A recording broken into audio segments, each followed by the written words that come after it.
Bismillahirrahmanirrahim. Assalamualaikum and a delightful morning to one and all. Esteemed Professor, Doctors and our distinguished attendees, let's inaugurate our webinar session today by honoring the Kitab Al-Fatihah. To the Venerable Dr. Thava Kanesan, our spotlight speaker for today, and to everyone lending us their time and curiosity. Welcome everyone and thank you for joining us for today's webinar on After Literature Review chapter, How to Write Review Journal. Can I use AI? Thank you for converging here. I'm Nur Fatihah Fauzi, representing KPPIM UiTM Perlis branch, and it's a privilege to be your moderator for this enlightening 2-hour journey. Before we proceed, I would like to raise your attention to several matters. First, kindly ensure your microphone are on mute to provide a clear soundscape during our discussion. Next, if you have a burning question, simply raise your virtual hand and we will bring you into the conversation. Alternatively, type away in our chat box and we will circle back during our Q&A. Stick around, we have got a little something for those who stay till the end. A link for attendance will be shared in the concluding minutes and will remain active for 15 minutes. Thank you for your cooperation. Ladies and gentlemen, did you know today's session is part of our ambitious 30 days, 30 articles reading and writing challenge program? Every participant here is working towards the creation of a sterling review paper. This webinar will offer tools, insights, and expert guidance to elevate those papers. Moreover, today's webinar is the third in a series of writing masterclasses with Dr. Thava. So our webinar today is honored with the presence of Dr. Thava. Thank you, Doctor, for having us. Thank you, Dr. Fatia. Thanks for moderating today. Very nice to start morning with a smile, I guess. Thank you very much. So, can we get started? Yes, Doctor. Okay, thank you very much, Dr. Fatia. Thank you very much, Dr. Khairun Nisa. And also, thank you very much, Dr. Ain, who was also organizing in the past. And thanks to the entire UiTM team, and also I think probably Dr. Azrin as well, who I think part of the team also. And thank you to all the participants for continuously supporting and coming in big wave. I really, really appreciate that UiTM always very, very diligent and very, very active in learning. Okay, that's very, very important for us to progress forward. So I believe that most of you are here to understand and to learn how to write review paper, which is nowadays very, very important. Okay, very, very important. So let me, before I start my explanation, let me share my screen also. Right. So please keep your chat box open. Okay. I'm the type of speaker that we can discuss as we go. Okay. Try not to unmute your mic because that will disrupt the flow of the talk. Just make sure you keep your chat box open. And then ask your question as we go. Okay, feel active. And please, everyone, let me know in the chat box if you can if you can hear me very clearly, if my sound is clear or not in the chat box. Yeah. So let's everyone comment. Okay. All right.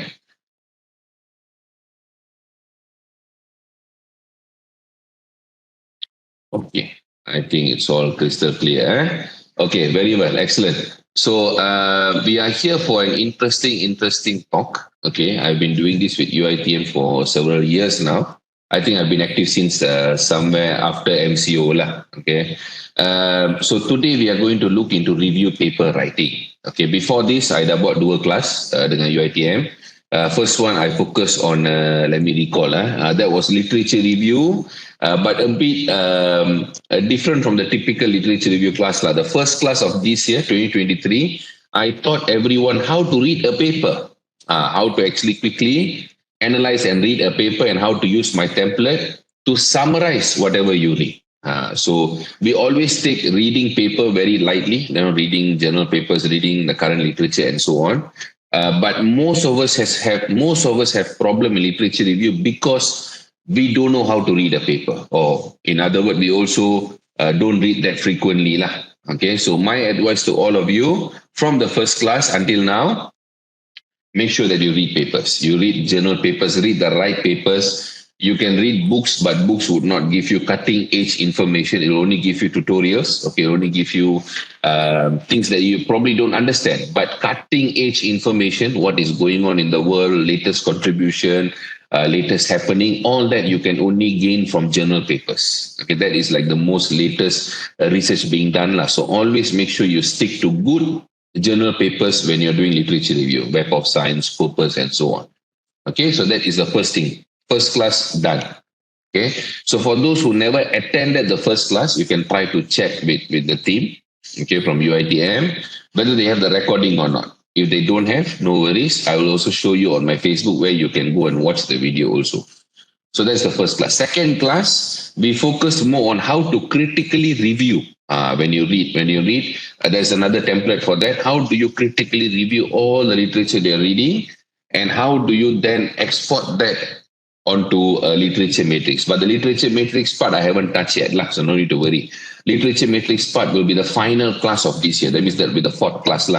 So in between, we are literally breaking from the proposal or thesis. We are coming out of it. We are going into review paper now. Why review paper? Because review papers, not many are writing it. Okay, but they don't understand that review paper can fulfill their graduation requirement. And also for supervisors, it can fulfill the KPI very quickly. On publication KPI, let's be objective about what we need to achieve first. Then we can talk about all our dreams and what we want to publish and so on. Okay, so review paper will get you there very quickly. Systematic review, integrative review, scoping review, narrative review, and so on and so forth. So we're going to touch base on some of it today. That's why I want to focus on that before we conclude literature review proposal in the fourth class. Okay, so today I'm going to give you some insights into review paper writing within 2 hours. Whatever I can, I'll share with you guys. Okay, so that's what we're going to do today. I'm not going to go into this. I think most of you know me, so I'm going to stop. I'm going to stop myself from introducing myself again. But this is who we are. Okay, about our organization. We are based in Cyberjaya, quite far from Perlis. Okay, and also, but I believe most of you are from all over Malaysia, UiTM, and we are an ISO 9001 certified academic consulting firm. Okay, the only one in Malaysia, one of the few in the world. We are also endorsed and recognized by SFEP and HRDF, Human Resource Ministry in Malaysia. This is where we have clients all over the world. We are in about 34 different countries. Okay, that we work very closely. Very, very specifically on publications. We do work on proposal, thesis, coaching, and so on. We do work a lot on that, but we also work very largely on publications. Okay, and that is what we do. And we also, another good news is that we completed our MOU with UiTM last year, December. We have officially completed MOU already. Okay, so for today's class, I think this is blocking. Okay, for today's class, we are going to focus mostly on publication, okay, and thesis to journal conversion. And we're going to touch base a bit on language as well. One segment that is not here that I'll be talking about is AI. Okay, AI and how you can actually use it or not use it, how will it benefit you, and so on and so forth. Okay, so be active in chat box. What you want to do behind your camera is totally up to you, but keep your attention here. Don't do anything else. Keep your phone very far away, as far as possible from yourself. And then stop doing anything else. Just give your attention here. I'll promise that it will really benefit you. Okay? So, for those who are attending here, if you are coming here for the first time, my class, or if you have came before but you don't know that I have these free classes, please let me know. These are all the free Facebook classes that we have. on Facebook playlist. Okay. I have paused for some time now because we are doing something new, something radical that we're going to do. We're going to go live on Facebook and TikTok together. So I'll be doing it somewhere this week or next week on the next problem statement class. So in the past few weeks ago, we have already completed about 3 classes for August. Chapter 1 introduction writing, chapter 1 background writing, and chapter 1 problem statement writing. Part 1. So part 2 I haven't done yet. I'll be doing it soon. So let me know in the chat box how many of you here never attended or don't know that a whole playlist exists of classes, about 127 to 130 classes. So if you don't know, I will show you where to go and find those videos. Let me know in the chat box, please. No problem. So let me quickly show you where you can find those. This is our Facebook page, right? So let me copy the link for you guys very quickly. Okay, that is the link. If you click that, you'll basically arrive here. Once you arrive here, first thing you need to do, don't forget, click follow. Click follow and select favorite so that you will be able to watch most of our videos. Okay, most of our videos and most of our sharing that we do on almost on daily basis. A lot of notes, a lot of tutorial, a lot of videos, and so on and so forth. Okay, so where do you find all the video classes of the past? You just go to videos here. From here, you can see this is currently the most popular video that speak about MDI Frontiers, Hindawi, and so on. And if you scroll down further, you can see our complete playlist. These are all the tutorials that I teach. Normally, I'll teach on Facebook.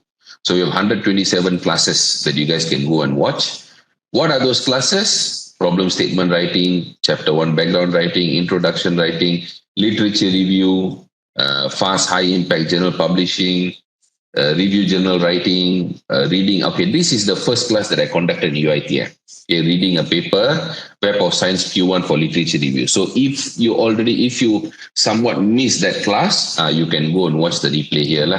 So you can go watch this. In case if you miss the second class also, then you can watch that here. Literature review part 1 and part 2. You can recall what I've taught based on these 2 classes. Okay, so this is where you can find a lot of resources, a lot of information. You can also find some members of UiTM doing podcasts with me. This is Dr. Tahira from UiTM Pasir Gudang. So you can watch her very inspirational sharing. PhD after time, can you sustain? So you can watch and learn, and so on and so forth. Okay, so you can scroll through in your free time. Okay, next thing are templates. Okay, I've been sharing this for a very long time. New template coming. I think by this week I'll publish the new template on chapter 1 introduction writing. Okay, now what do we have here? These are the templates normally I will use as part of my classes. These are free templates. So the first class I taught how to summarize a paper after reading, literature summary template. And then the second class, I also taught how to use critical literature review template to be critical when you're reading a paper. How do you summarize a paper? What you need to reinstate dari paper yang you guys baca tu, what information you need to extract. This is that template. These are all the literature search databases. I'll be explaining about this slightly today. This one I'll be teaching on Facebook Live soon. Problem statement template. This one will be as part of the 4th class with UiTM, Literature Matrix. And then today we'll be talking about this systematic literature review template. We shall talk about this today and got few other things here. You can download all this and even all this also proposal defense Viva questions template, full thesis table of content, how to design table of content for your thesis, pilot study, and also database hierarchy for literature review. So where can you download all this? Very simple. You go to Telegram. You can download everything from here. So let me give you the link to join first. If you guys belum join lagi. So this is the link to all my profile, my complete profile. So once you click that link tree, you'll be basically arriving here. Just click continue. Here you can see all the past classes. This one I'll be rescheduling soon. This is a part 2 problem statement class. If you guys want to join, these are all the recorded classes. You guys can go and watch. This is what we do, and everything else, all the information you can get from here. These are free video classes, and this is the Telegram group. Okay, and recently I've been very active on TikTok. If you haven't watched my TikTok yet, you can join here. So Telegram, click here, and then you can join. Okay, you can join via this link. Okay, once you join, let me give you 1 minute to do that. Oh yeah, one more important thing for those who never visited this page before, make sure you click the link, you click this alarm button here, this bell ring button. Why? This one you will subscribe. So any update here, you'll be notified lah. So you just click this and then you subscribe. Put your email and you subscribe. Only a very simple thing. Once you have done that, once you already joined Telegram group, let me know. I'll give you all 1 minute. Okay, very well. Okay, and then also today we're going to talk about systematic review protocol. So let me tag that to systematic review protocol. Systematic review protocols. And then review paper samples.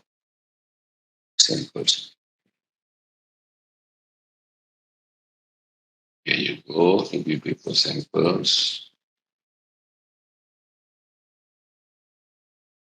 Okay, so I believe all of you joined already. Anyone having trouble, let me know. So once you are here already, I already tagged for you guys for today's class to make your life easier. All the templates can be downloaded here. So you click here. So you can go and download all the templates that will be useful for you guys. Everything is here. Some new ones might not be there, but don't worry, I'll be sharing soon. And then systematic review protocols. This is the PRiSMA diagram. Okay, PRiSMA diagram in Word format. So that means everything is editable. You can edit everything. Then review paper samples. So these are all the sample review paper. My own paper also I've shared here. And some papers from our clients, so very good ones I've shared as a sample for you to follow. Okay, so make use of it. You can have a look at it later, but make sure you can download it later. Okay, so what we have in class today, what we are going to focus on. Okay, basically, first of all, we're going to look at why systematic review and where to publish them.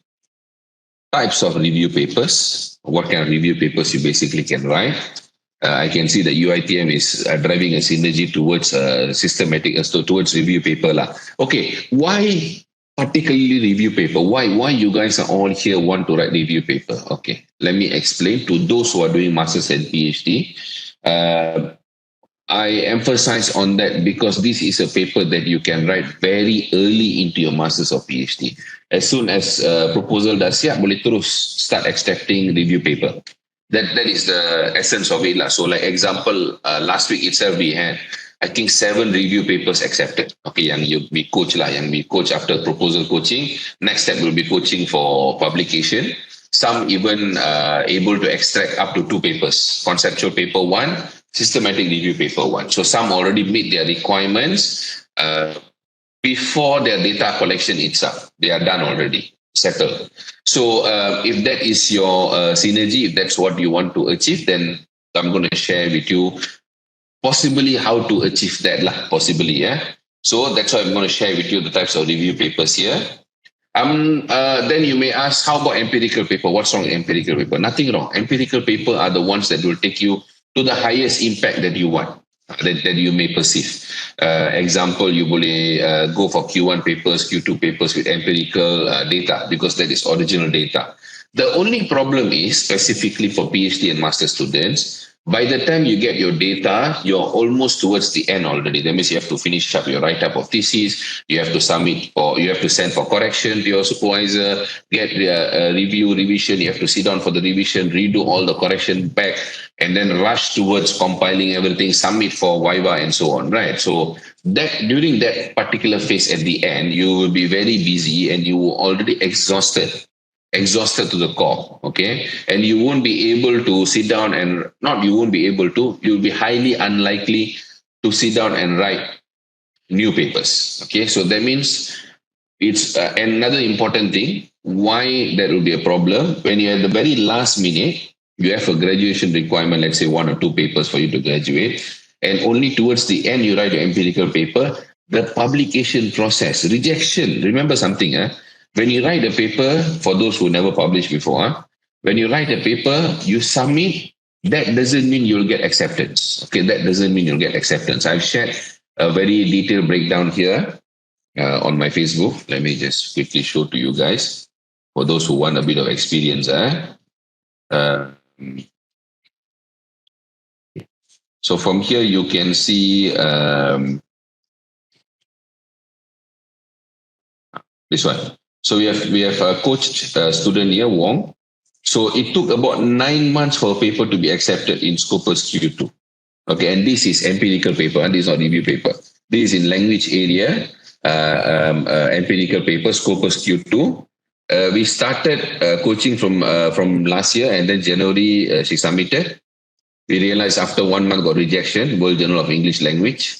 After that, submitted to GEMA and got rejected after 1.5 months. Finally, June only, she managed to submit, got one major revision, two minor revisions, and finally accepted in September. This is, I would say, a very, this best case scenario, best case. This is not the worst case. This, I would say, best to okay case scenario, not worst. Worst, we have seen even sometimes takes 1.5 years. My own personal paper, during PhD, I submitted to IEEE Journal of Library Technology. Impact factor 5 plus now.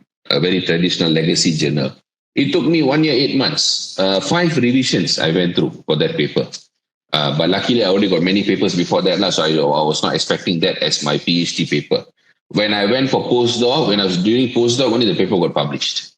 It took so long, almost 2 years. So that's why I always emphasize nowadays, start churning out review paper to meet your publication requirement first. Empirical paper also make sure you write, but you write it later, and you don't need to rush through that process, and you can actually go for high impact paper and take your time to review and resubmit and so on, because your publication requirement already met. So you don't need to crack your head at the end. Okay? And why don't crack head at the end? A lot of scam is going on. A lot. Okay, a lot. On Facebook, you can suddenly see Scopus. They will have, you can see sponsored at Scopus fast publication, Web of Science fast publication. All those are scams. Please don't be a victim of that. Those are not actual journal. Those are not actual journal. Those are journals that people go out to create very similar looking website, mirroring website like we call it. It is not actually by the journal itself. Okay, it is actually a person, okay, like any third person, goes and buy a URL link, www.example. The last case I saw was Wiley. I did a video on that also. This one all real thing. People don't know about this. I did a video on that. Let me just show you. Can I use publication? This one. This particular paper, this particular video will explain that, whereby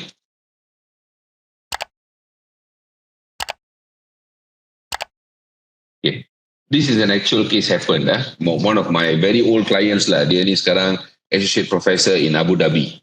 So he got conned. He submitted to Wiley paper. Okay, and this is the link. Okay, this is the link. You see online library.wiley.international. So he thought, okay, I got DOI already, the paper published already. But this actual URL link designed by the people, not actual journal published. And then so he paid, I think he paid about 1,000 USD. Paper accepted within 1 week or something. So he thought, okay, already published. Then I asked him, he said, no, actually con case. This is also very, very recent. I told him before he accepted that offer, he asked me for advice. I told him, don't go for it. Because 1 week, 2 weeks, all this will never happen. Even MDPI, you all know what happened to MDPI now. So MDPI has been thrown out already by most of them. So when we check back, compare the URL link, I did a comparative analysis. So you can see this is the journal. So I think we'll do. So this is onlinelibrary.wiley.international. This is the scam website. Even Wiley is being conned. This is the scam one.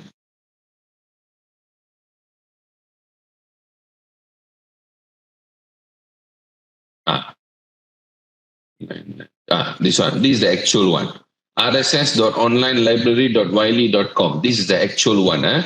The con one, the scam one, is actually onlinelibrary.wiley. You see, onlinelibrary.wiley.international, not .com. This is the scam one. So that's how they can scam people. So don't get excited. There is no fast publication, no such thing. Publication will take time. So make sure you always bear that in your mind before you submit to anyone who offers fast publication. It doesn't work. It doesn't work at all. And that is how you get conned. And the worst part of all of this, you cannot even, it will be very tough for you to even reuse this paper, because this paper already published online by this particular website. This scam website already put up online. So you cannot even go and take the same paper, submit somewhere else, because Turnitin will show up. Okay, but this paper, we are trying our best to revive now. We are paraphrasing the whole paper back, because it's not his mistake. So we are paraphrasing everything back to get a low Turnitin, so that he can actually salvage that paper. Okay, so be careful of this. So then next thing we're going to look at is systematic review process. And then AI for thesis and journals, when to write SLR papers. Okay, so as I explained earlier, if you missed the first and second classes, you can watch the replay here, okay, from my Facebook page. Now, before we continue further, a bit of ice breaking so that all of you can warm up a bit. Please let me know what is your name, whether you're doing PhD or Masters, or if you're a supervisor, and what is your subject area. So in the chat box. And please let me know you're from which UITM. Okay, which UITM. So let's take 2 minutes for that. All of you, I need all of you to respond. So how many we have now? We have, we have quite a lot actually. We have 249. Okay.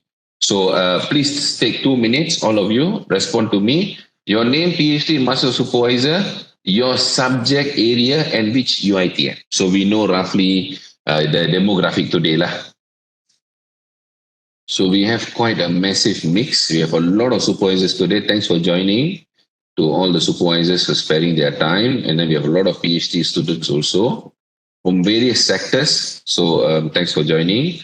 I will try to balance I will try to normalize the class today. Normalize means I will try to make things generalize a bit for everyone. Okay, for everyone, so that they all can understand what's going on. All of you can follow. Okay, so thank you very much.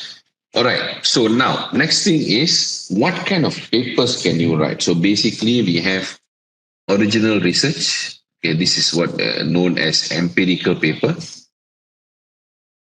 Okay, empirical paper, we're not going to touch on that today.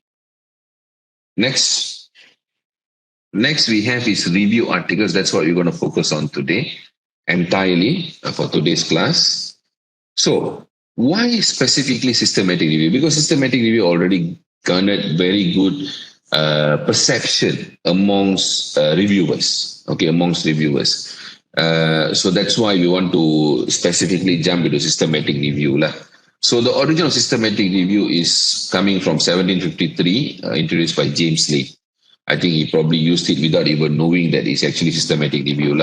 Then between 1970 and 1980, between 1970 and 1980, received more attention, mostly originated in medical sciences. Okay, so for medical sciences, when you do a systematic review, you need to somewhat follow PRiSMA process quite vividly, okay, quite rigidly and vividly. You cannot skip certain, it won't be good if you skip certain steps and so on.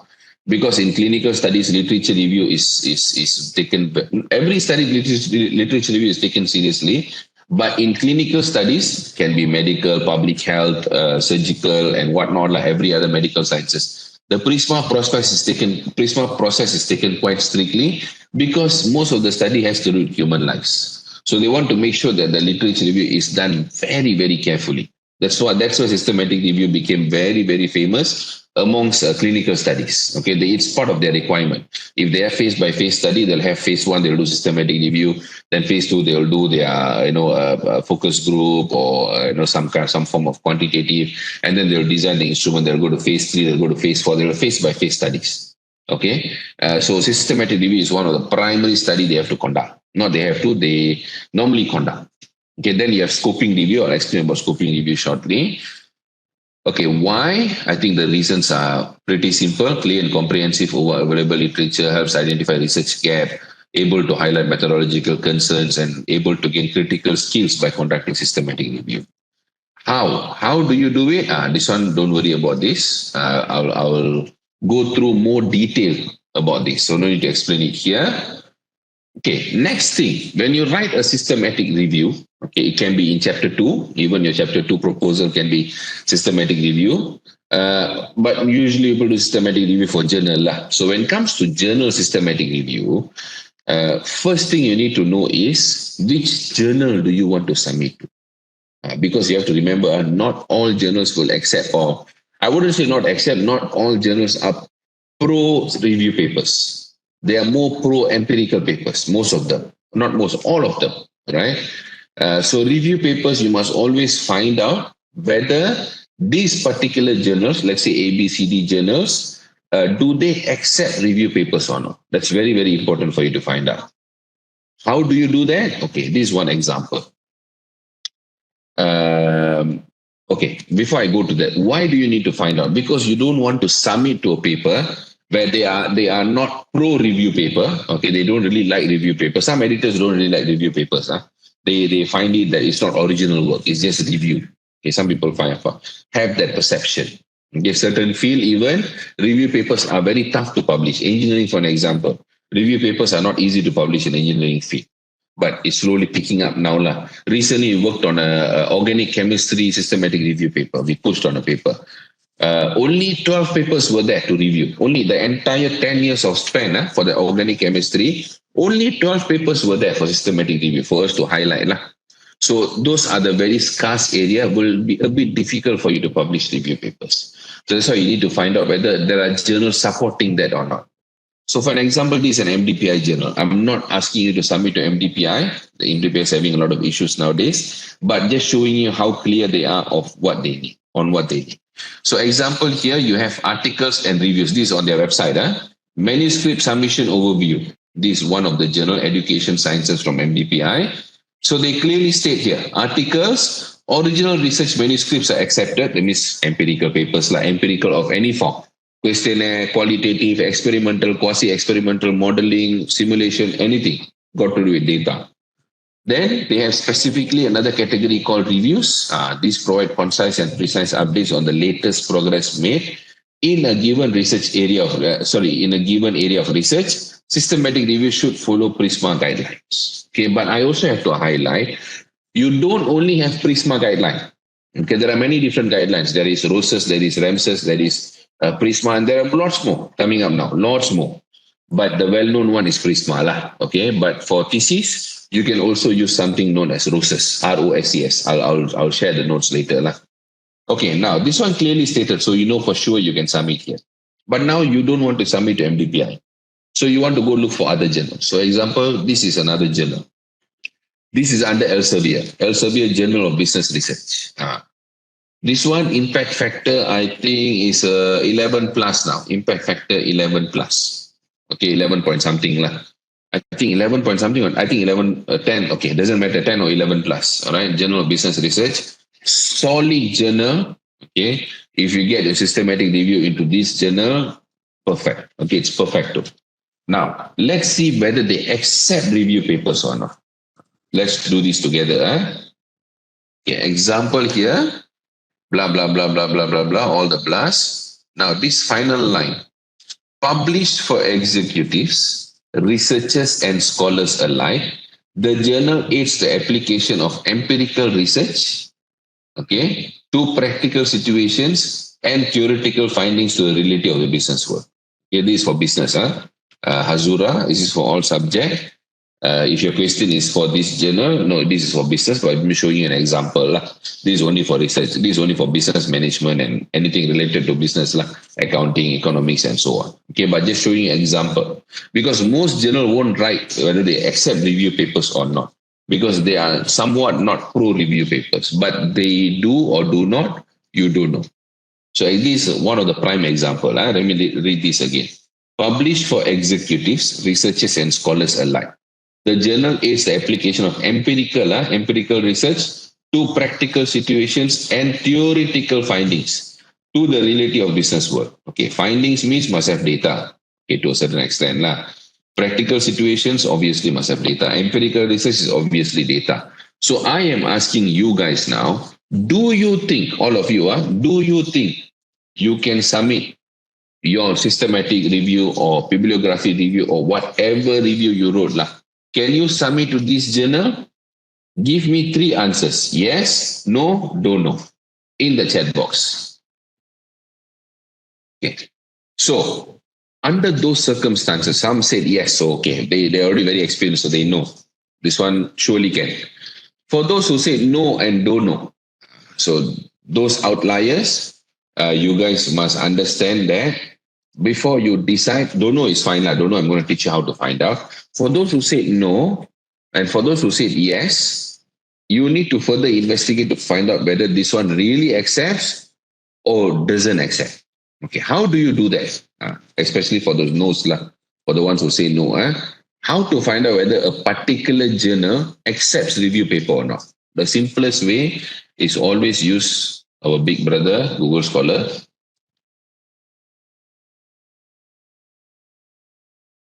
Okay. In Google Scholar,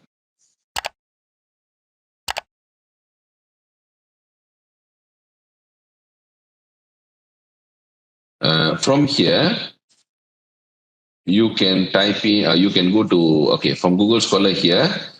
Normally, everyone types out what they want, but I don't actually type out here. If you have joined my second class, I already taught you how to use advanced search. You go to advanced search, you click this 3 button, this burger button, I call it burger button. You click this burger button, you go to advanced search. Here you type systematic review with all of the words systematic review. You don't need to bother all of this. If you want to know how to use advanced search, make sure you go watch my previous class, or you can also find out from my TikTok. I already explained again on my TikTok also. How to use this in replacement of Boolean operators. That means these are all embedded already. Boolean operators are already here.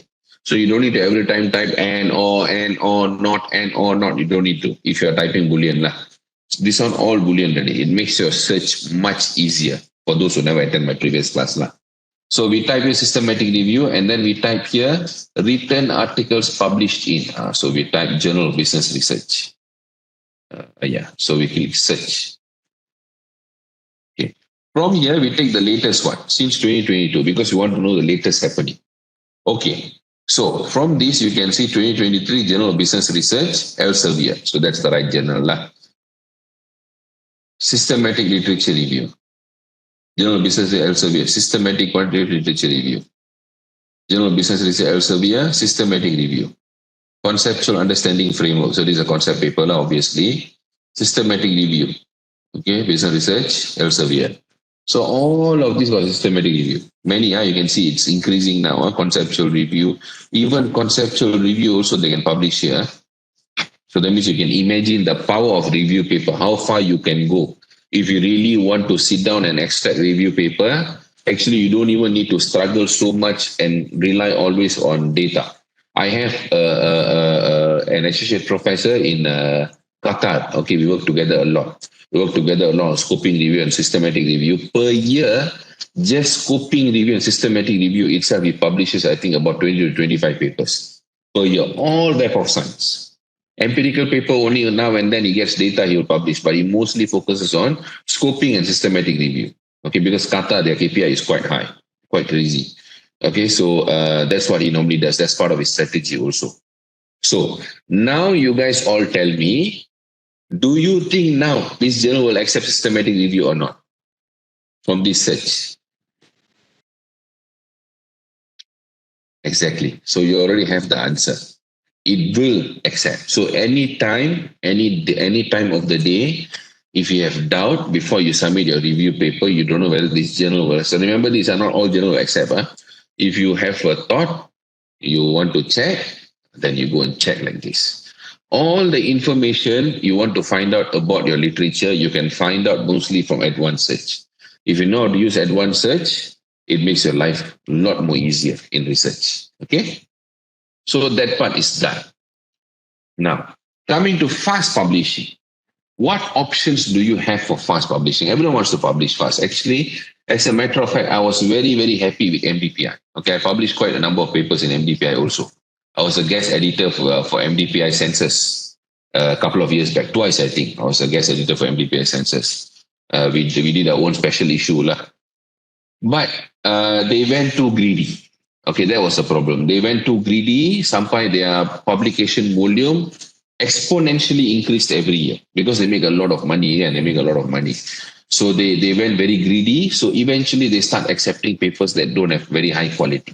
That's why they were banned from China, Indonesia, and few other countries. And Malaysia not banned yet, but just that Malaysian government won't give you the grant. I mean, our MOHI Malaysia Higher Education won't allow grants to be paid for MDPI, Hindawi, and Frontier. So that is already a first sign of something is not right. Okay, that something is not right. Okay, so if I were you, and as a matter of fact, now we in Proofreading by UK PhD, when we coach or when we proofread, we will discourage students from submitting or even supervisors from submitting to any MDPI, Frontiers, or Wiley journal. Because you don't know, suddenly you submit to MDPI, it takes only 1 month plus to review and finish all the revision, and if they accept, you pay, and then suddenly some announcement comes up from ministry saying that they completely won't accept the paper for KPI or PhD and so on. That would be a big disaster because these are not cheap. They are very, very expensive. Okay, it's a down payment of a Myvi and a good car and so on. I think even Honda City, you can make down payment if you don't publish an MDPI. So they're very expensive. So alternatively, what can you do? If you have ample of money from your grant, you want fast publication, or if you have ample of money, you don't want to go for holiday, you want to pay to journal. So what are the alternatives you have? Fast publication. You can look at IEEE Access. IEEE Access is multidisciplinary. Yeah? So not necessarily only engineering you must submit. It is multidisciplinary, rapid review, and open access. Very, very highly reputable. Okay, very, very highly reputable and very, strong journal. Okay, so rapid peer review only in 4 to 6 weeks. Article processing charges is, this one was old capture, old print screen, 1850 USD, but now I don't know how much. Let's say you say, doctor, I don't want to pay so much. Okay, I don't want to pay so much. I want to publish fast. I mean, I don't want to publish. I want to publish papers, but I don't want to pay so much. What can I do? Start early. Start early. Processing early. So let's say next year coming up, most supervisors are here. Your KPI. Start planning early from the students' PhD or master's proposal. Start strategizing what review papers you can write. How many systematic review? How many scoping review, and so on. If you are a student, you finish chapter 1 to 3, start planning. Okay, this portion is going to be systematic review. This portion is going to be conceptual review. So I release all this first very quickly. So then I move to data collection part, instrument design, and so on and so forth, or system design and so on. Okay, so this is what I would suggest.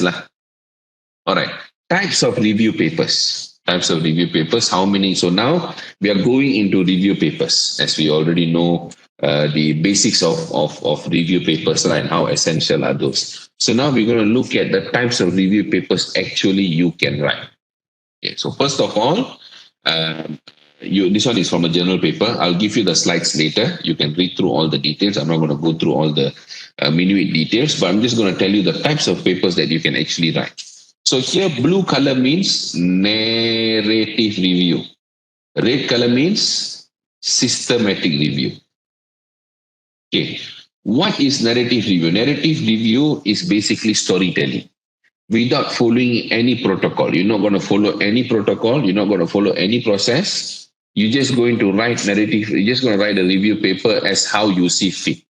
Okay, as how you would like it. Okay, like how you read a paper, how you would like to construct the story, and you write it accordingly. Okay, that is called narrative review. That means you don't follow any process. Remember that. This is what normally we do in our proposal chapter 2 and thesis chapter 2 and so on. Then you have systematic review. Systematic review, you have process to follow. So why? Why I have to complicate my life? If I have no process, I can just start narrative review. Good one. Yes, definitely. But the only problem is for you to publish narrative review is going to be tough. Why? Because bias. Bias, right? You like someone else. You don't like this person. You want to do only for that someone you like. Okay, so that is called bias. You're biased towards that person A. Okay, so same goes to literature review also. If you do narrative review, okay, you are biased in a sense that you only take the literature papers that you want to analyze. The ones that not telling you guys will do, I'm just saying generally, the problem behind narrative review. The ones that you don't agree, the ones that you don't understand, you may sweep under the carpet. You'll be like, okay, this one I don't want to review, I just leave it out. I only review this. Okay, I only speak about this. That happens most of the time, okay, under narrative review. But systematic review, you cannot do that because you need to mention clearly what are the search string you use, what are the keywords, which databases you used, which inclusion criteria you followed or exclusion criteria, how many papers you essentially downloaded and read. Okay, so you need to explain everything. And that guy over there, whoever reviews your paper or your editor, they can do a quick search. Okay, that's why I always encourage when you finish systematic review paper, finish your proofreading, submit as soon as possible. Don't wait too long. Don't write the paper, supervisor go through, come back, you do correction, go through, come back, you do correction, wait for 7 months, 8 months, and then only you submit. That is very long already because you know why? Systematic review, that protocol has validity. That means today I search, I only get say 500 papers. Okay. After 1 year, if I search, maybe it's already 600, 700 plus papers. Maybe because new papers are coming in. So the longer you take, the more papers going to come into the system, into the funnel. Google Scholar, Web of Science, Scopus, and so on. So what happens? The reviewer may ask you to go back and redo the whole protocol and come back because the paper needs to be updated. It's a waste of time. And sometimes for you to justify, to some reviewers might not understand this whole phenomena. Not everyone understands systematic review well. So they might not understand that new papers will come into the system. So they might tell that you are actually not reporting the true numbers. You are actually lying in terms of numbers, what actually you got. So this all can happen. So that's why I strongly advise everyone, when you write systematic review, finish your proofreading, finish your revision before proofreading and submit as soon as possible so that the numbers don't look weird, the actual protocol numbers. Okay. So with that, under narrative review, you can write critical review, literature review, mixed studies review, mixed methods review, overview. You can also write rapid review, state-of-the-art review, and umbrella review. So these are all review papers. These are total number of review papers you can write. If you write systematic review, you can write mappings review, systematic map, meta-analysis. Clinical area meta-analysis is very, very crucial. You need to do meta-analysis. Qualitative systematic review. Some people might ask me, I'm pretty sure some people might ask me today, how about thematic systematic review? This is the type. You see, thematic analysis may include conceptual models, right? Then systematic review, systematic search and review, systematized review. These are all systematic review. Now, you might see this yellow color, yellow to orange Okay, I don't know what color you call this. Let's say orange orange, light orange. Scoping review. What is scoping review? This is a bit different from systematic review. But it is totally different from narrative review because it has protocol, process for you to follow. But scoping review is a bit different than systematic review. And I'll explain to you down the line what are the differences. Okay. So now these are some of the samples that you can download and read. Where to find these samples? These very good papers. You go back to your Telegram, in my group. Click this. You can see a review paper samples. You can download from here. Okay. You can download from here. There's actually more. I shared more examples. So if you write review paper, you can find many review paper related notes here. Tips on seven systematic review papers. These are the one I shared already. Just give me one moment. Let me see if I can find more. This is my own scoping review paper.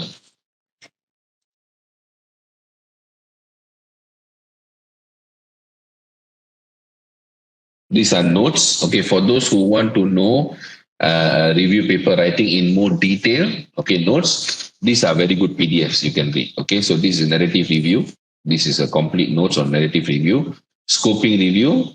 This is systematic review. So these are all review paper notes. Okay, this is all different types of review paper.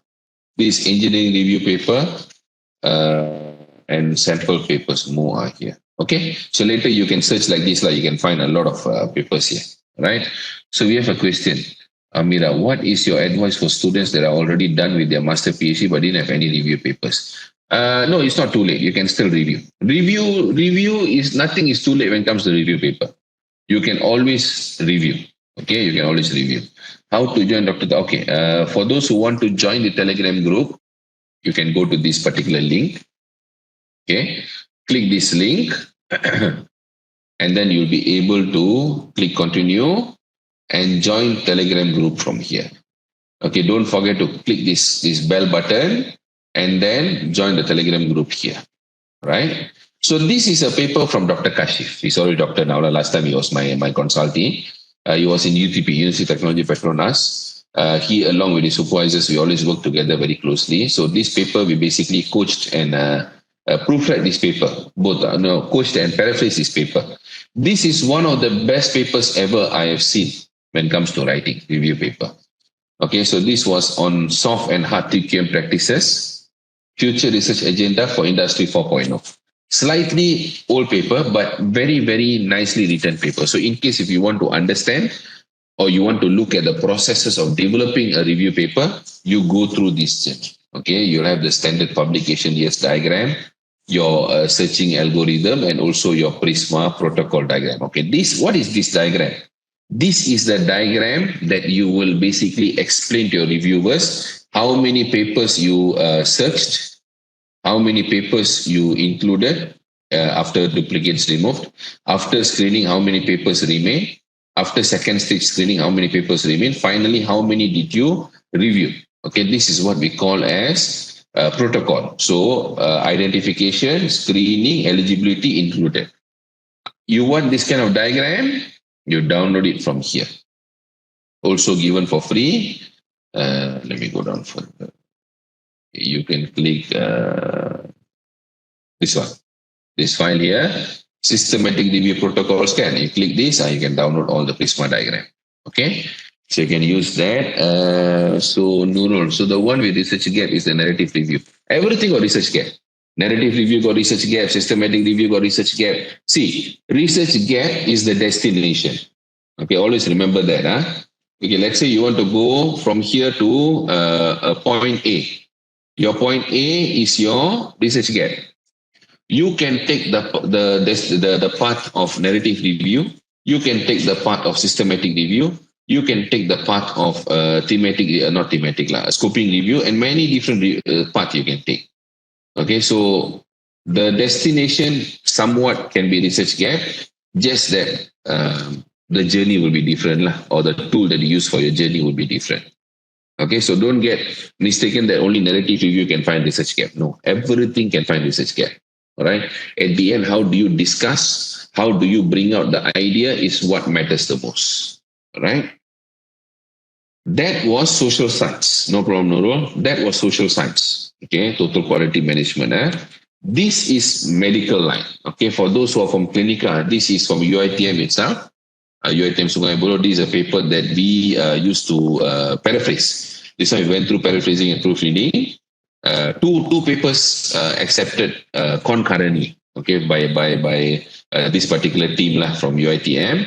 A very good paper to look at if you want to do systematic review and meta-analysis. Okay, a very, very good paper I would recommend for you to go and read.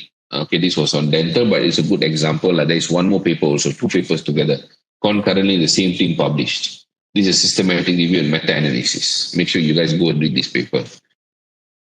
Okay, next one, this from UTM. This is for engineering guys. So first one, social science. Second one, medical. This third one is for engineering, physics, and chemical guys and so on, technical guys. So this is Journal of Building Engineering. For those who thinks that you cannot write review paper under engineering, for those who think you can write conceptual review paper under engineering, you guys probably don't know yet. Okay, I wouldn't say wrong. Wrong is the wrong word to use. I would say you haven't explored yet. So this is one example for you. This paper we worked on, I think 2 years ago. Okay, I'm only showing the best example. Lately we worked a lot, but the best example I always keep. Doesn't matter how old it is. This is Journal of Building Engineering. Very, very hardcore, engineering area, but they conceptualize their whole idea. This is the conceptual framework. This is not a quantitative conceptual framework. This is just conceptualization of the idea. This is the protocol, and this is some literature stuff. So this is another example. You can find in my Telegram group also for engineering. Okay, you can try to check it out. All right, so those are examples and samples. Next thing, systematic review process. Okay, systematic review process. Okay. Here, just give me one moment. Okay, if there's no more question, then we shall continue. So now we are coming to systematic versus scoping review. What are the differences? Okay. Under systematic review, okay, let me not go through this writing. I'll explain to you based on what I understand. Under systematic review, you can only review.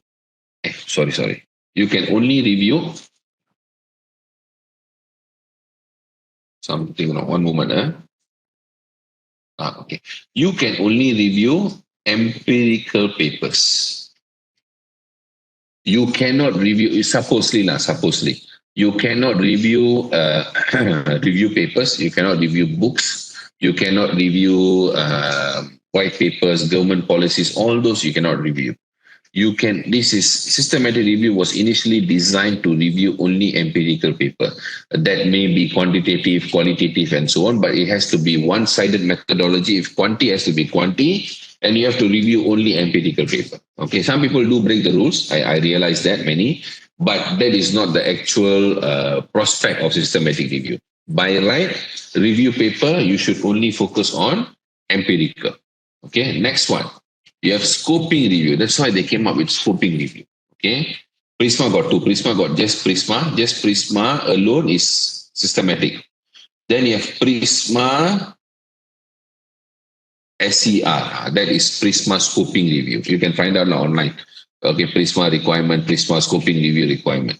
Why they came up with scoping review? Because for systematic review, you must know your specific question and subject specific already know. That means if you're doing for your PhD, for your master's, or let's say for your research grant, when you do systematic review, you must already know this is my title, this is my topic, this is my RQ. I already know this is my research. I already clearly know kind of my gap. I already know what I'm looking at. So I explore systematic review. For those who just coming new to the research, okay, just coming new to the whole idea, they are trying to find research gap, research questions, and so on. For those kind of people, maybe scoping, not maybe, to a certain extent, scoping review can be more helpful because under the scoping review rules, you can include empirical paper, review papers, books, policies, white papers, and so on and so forth. You can under scoping review. That's why scoping review, you don't need specific topic. You basically address a broad topic and you provide an overview of the available research. That's why you need to include all of it. Okay, then Hazura asked me, which one more easier to publish? If you ask me, I wouldn't go for bibliography. I wouldn't go for narrative. This is my opinion. Everyone have their own opinion. This is my opinion based on our experience. We are already hitting more than 32,000 documents already. 32,000. Okay, I haven't updated the numbers, but that is so far our stats. from our record across, I would say, many different areas that we work on, always systematic review weeks. Okay, which one more easy to publish? Systematic review. Even we have many supervisors now coming to us. They want to convert their conceptual paper that they have written, getting rejected all the time, narrative review based. They want us to coach them to convert that to systematic review, because converting is not that easy. You have to redo everything again, right? So if you are starting off, I would advise you start off with systematic review lah, or scoping review. Don't start with narrative review. Fazlinda, how about a semi-systematic review? Actually, most of the systematic review now out of clinical study are semi-systematic. That's why I don't encourage people to write scoping review. Example, in management, accounting, economics, finance, chemical, not medical. Medical is a bit more rigid. Engineering, physics, all other area apart from clinical studies, they are mostly semi-systematic. They already mix both. Kind of like they already mix both. Both are already rojak together. Okay, so you not necessarily need to go 100%. I will only follow PRiSMA. No, clinical, yes. Even for when we coach clinical papers, usually is much tougher when it comes to systematic review. Why? I will tell you why shortly. Okay, so now before that, when to write and what to write. Okay, this is my 12 steps consulting framework. Some of you already seen, I know. But some of you definitely never seen before because you came for the class first time. Okay, this is our 12 steps consulting framework for PhD, master's, thesis, and publications. So we have already created a standard what you must do step by step when you're moving from step 1, initial of your PhD or master's, all the way to you completing. Right. And I already split into 2 different phases, if you realize. PhD proposal and PhD thesis already cut down here, cut right in the middle. So when you start your PhD masters, okay, this is my basic idea, okay, or my basic perception or belief, not perception, my basic belief, very strong belief. You must always start with a 10 pages proposal. Okay, don't go immediately to chapter 1 to 3 proposal. Don't. Why? Because 10 pages proposal consists of introduction, background, problem statement, RORQ, then literature review, theory. If you have theory, if you have principles, fundamentals, then you use those. It's not all study area will have theory. Then you have your solution in the form of system design, chip design, medical, whole concept design, conceptual framework, thematic, whatever can be, and your methodology. So have these sections all written very beautifully in 10 to 15 pages with your idea, your solution. Give it to a supervisor first. Let them give you feedback. If they think you're on the right path, then you continue developing that even further, 50 to 80 pages before your DRP, your proposal defense. Okay, before that. Don't go into this immediately and sit down, write, go to ChatGPT, ask for idea, write. You don't even know you're on the right path or not. Remember, your supervisor is not ChatGPT. Leave the floor alone. Your supervisor is a human being that has their own specific research area and idea that they want to follow. So my advice to you always, go to 10 pages proposal, write that first, formulate your idea, and then see your supervisor first before you continue writing chapter 1 to 3. Okay. After you finish chapter 1 to 3, before your proposal defense, you have to do these 3 things. What are the 3 things? Make sure you go and proofread. Okay. Make sure you proofread. Make sure the story flows very well. Okay. Grammarly is a very good tool to capture English errors alone. But Grammarly is not sufficient to build the story right. That means from your chapter 1, how your background tells the story to how it connects to problem statement, and then how you generate your RORQ, and then how does that connect your literature review, how is the establishment of theory. That connection, the connectivity can only be done by proper proofreading, editing, and structuring, by deep structuring, okay, which I'll show later. So we do that a lot. Okay, we do that a lot. That is part of our core area. We normally, after we coach these 2 parts, we will normally do the proofreading part, structure everything very, very closely. We normally, even for journal also, proposal, journal, thesis, grants also, we normally provide lifetime language warranty. So you don't need to worry about me submitting to defense committee or me submitting to journal. If they say the language still got problem, do I need to pay again for proofreading? You don't need to. Okay, so we are giving you lifetime language warranty. If you say no, I want to stay with Grammarly, go ahead. Grammarly, I wouldn't say it's a bad tool. Grammarly is a good tool, just that the reach is very limited. The depthness of Grammarly is very limited to a certain extent. We use Grammarly as the final layer. Okay, because Grammarly is very good for punctuations. If let's say you miss a comma, you miss a full stop, definitely very good for that. And article, where to put the, and an. Articles, that's very good for Grammarly. Everything else, normally we will do at least 3 layers of editing before we get to Grammarly. Okay. Then make sure you go for proper mock defense with the supervisor before you go for proposal defense. Mock defense, make sure your PowerPoint, when we coach PowerPoint, normally we will tell students 70-30 or 60-40. That means 60 to 70% must be diagrams, infographics, less words. The more you look at your slides and you read from your slides, the more examiner is going to know that you don't know what you're talking about. Remember that, always. Okay? Now, while all this going on, you can see a drop point here. I already put a drop point. This is where you write your review papers. And for all the supervisors out there, this is where you can actually focus on the production of review papers. Right? This is the right point for you to start extraction. What are the chapters will involve? I'll explain to you shortly. Then, while all this goes in, you still have many steps to finish. So you don't need to worry about this taking 6 months to publish or 1 year to publish. It's okay because you have ample of time. Right? That's why this is my strategy usually. After defense, make sure you do all the corrections very carefully. This is a very, very important segment that we, this is a very, very important segment that we coach all the time. Okay, proposal, defense, correction. After that, and usually, from my observation, already tens of thousands or 20s of thousands of proposals I've worked on.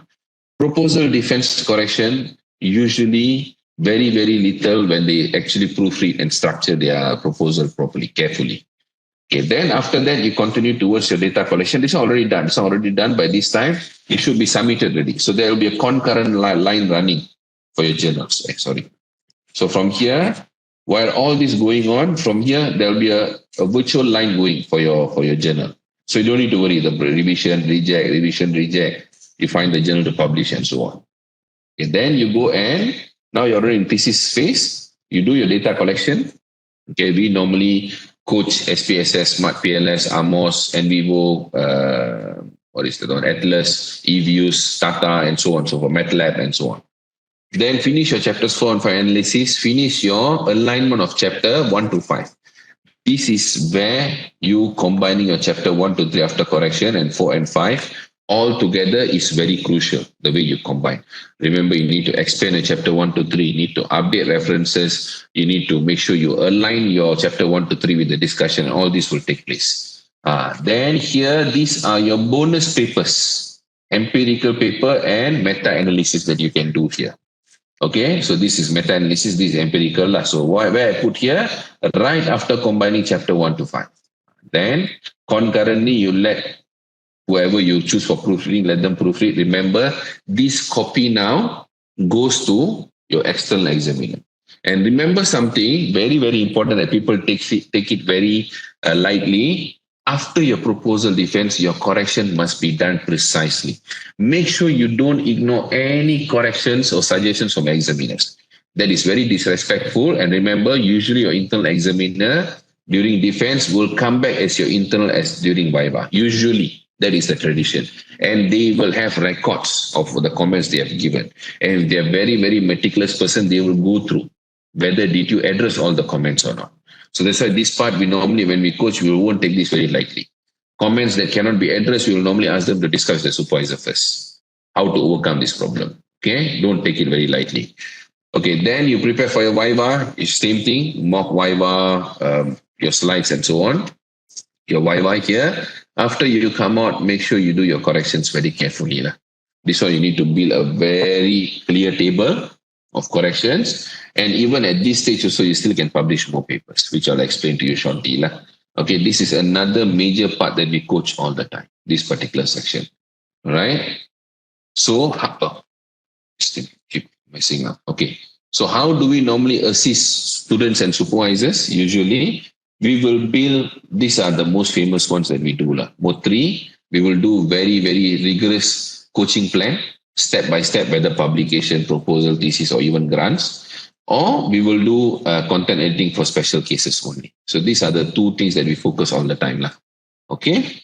So now from systematic review process, we already know which parts you need to extract papers. Now we go down to methodologies. Under methodologies, okay, you can follow few methods for systematic review. One is being PRiSMA. Okay, this is PRiSMA. Then you have RAMESES. Then you have RAMESES. Okay, what are all these? These are different methods for you to follow to do your systematic review. What is PRiSMA? PRiSMA is known as Preferred Reporting Items for Systematic Review and Meta-Analysis, specifically designed for medical. PRiSMA was designed for clinical. That's why you cannot follow it 100%. Because most of the things that you don't do. Okay, most of the studies don't even go for ethics clearance. But that is essential part of PRiSMA. Okay, so you cannot follow 100%. That is where semi-systematic kind of thing will come in. Okay, and remember PRiSMA 2020 has been introduced and already replaced PRiSMA 2009. For those who intend to write Chapter 2 Systematic Review, you can look at RAMESES. RAMESES is very good for thesis. Okay, how does PRiSMA look like? How complex PRiSMA can be? PRiSMA has 27 items you need to follow if you really want to follow. So it starts from item 1. You can see 2 until 13, and then you go 14 until 27. I'm not going to go step by step. Okay, I'm not going to go through everything, but this is just to show you how complex it can be, where it tells you exactly what you need to do at every portion. Therefore, I explain to you what you must do at every portion. Okay. Then, if you follow this 100%, okay, your life will be a living hell. That one I can guarantee. It will take you a very long time to do a systematic review paper, and you do need to follow. You don't need to follow 100%. Okay, I have proven that. I've already published several Q1 papers already systematic review. Okay, and then this is the latest update in PRiSMA. You can go through later when I share the slides. Just giving extra information if you want to study. And the actual PRiSMA, if you follow 100%, will translate into this kind of very, very complex diagrams. Okay, a diagram, very complex diagram. A protocol that is a complete protocol. So what I have done is I have simplified the whole process. Okay, processes. Systematic literature review, writing in 12 simple steps. Only 12 steps to write systematic review. If you follow this step by step, you should have little trouble compared to following PRiSMA. Okay, but is this allowed from PRiSMA? I've basically taken essential steps that you cannot ignore from PRiSMA, and I've already pushed out things that you don't need to do under PRiSMA. So you don't actually need to go through all this. You don't need to. Okay, just go through this, more than enough. So first thing, of course, form your research question or problems when you want to do systematic review. Then step number 2, you make sure always do a preliminary search. What is that for? This search will validate the idea to assure that none had done it before. This one is very, very, very important for you to do. Okay.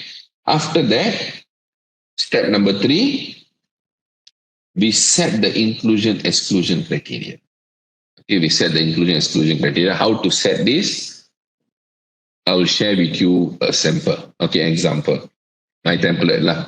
Then after you set the inclusion-exclusion, you then set the search string. How to build search string? Go and watch my previous class. That's the issue with my classes. They are all connected. So when you don't attend the previous classes, you won't be able to understand certain things that I've done already. But it's okay. You can go watch my replay. I've already explained how to design search string with Boolean operators, filters, how you search in Web of Science, Scopus, Google Scholar, all that are completed already. Okay. So from here, you can explore Web of Science, Scopus. Now, what database to explore? There's a lot of database you can explore. But for my papers, usually I just do Web of Science, Scopus only, because that's the most comprehensive. All right. And you may use Mendeley or EndNote or even Zotero to remove duplicates. Okay. Because when you download papers from various databases, you may result in having overlapping papers. Okay, so you can, example, you're searching for paper and then you come across my paper, IEEE paper. IEEE paper is indexed in Scopus, indexed in Web of Science, indexed in Google Scholar. So you may accidentally download the papers 3 times when you want to add into your reading list for systematic review list lah. So what you do when you download all of that, you add into the same database library, EndNote or Mendeley library. So the flow will remove all the duplication. Okay, it is a shortcut lah. Then step number 6, write the protocol. Protocol I dah bagi tadi, is in Telegram group. You can reuse that if you want to. Or if you want to do your own design also, you can, no problem. Okay, in my previous scoping review paper, I did my own design. I never followed the common design. Okay, then step number 7. Okay, so after you, one moment, Safwan, off the record. Okay, I have tried searching articles using SL. What is SL? Excuse me. What is SL, Hidayah? Okay, then we had one more question. What your opinion on bibliometrics paper? I explained so hard to publish. Yes, like I told you, convert your bibliometrics to systematic review. I can guarantee you, you will definitely publish it. Like I said last week, 7 papers, I think, all systematic review that got accepted, our students. Okay. Okay, so I'll wait for Hidayah to answer. So number 7, okay, now your protocol is ready. Going to start writing it based on your search result here. You already explored all the databases. You already know your inclusion exclusion. So now you start the filtration process. Let's say from your search you received 500 papers from all the databases. Then you start screening title abstract based on inclusion exclusion. You already set. So the papers not related, you exclude. Papers related, you include. So that becomes, let's say, 250 papers.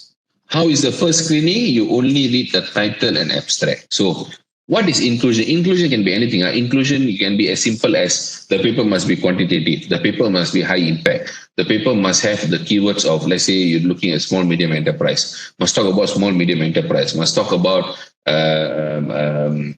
Malaysian context. You know, you can have those kind of requirements as your inclusion criteria.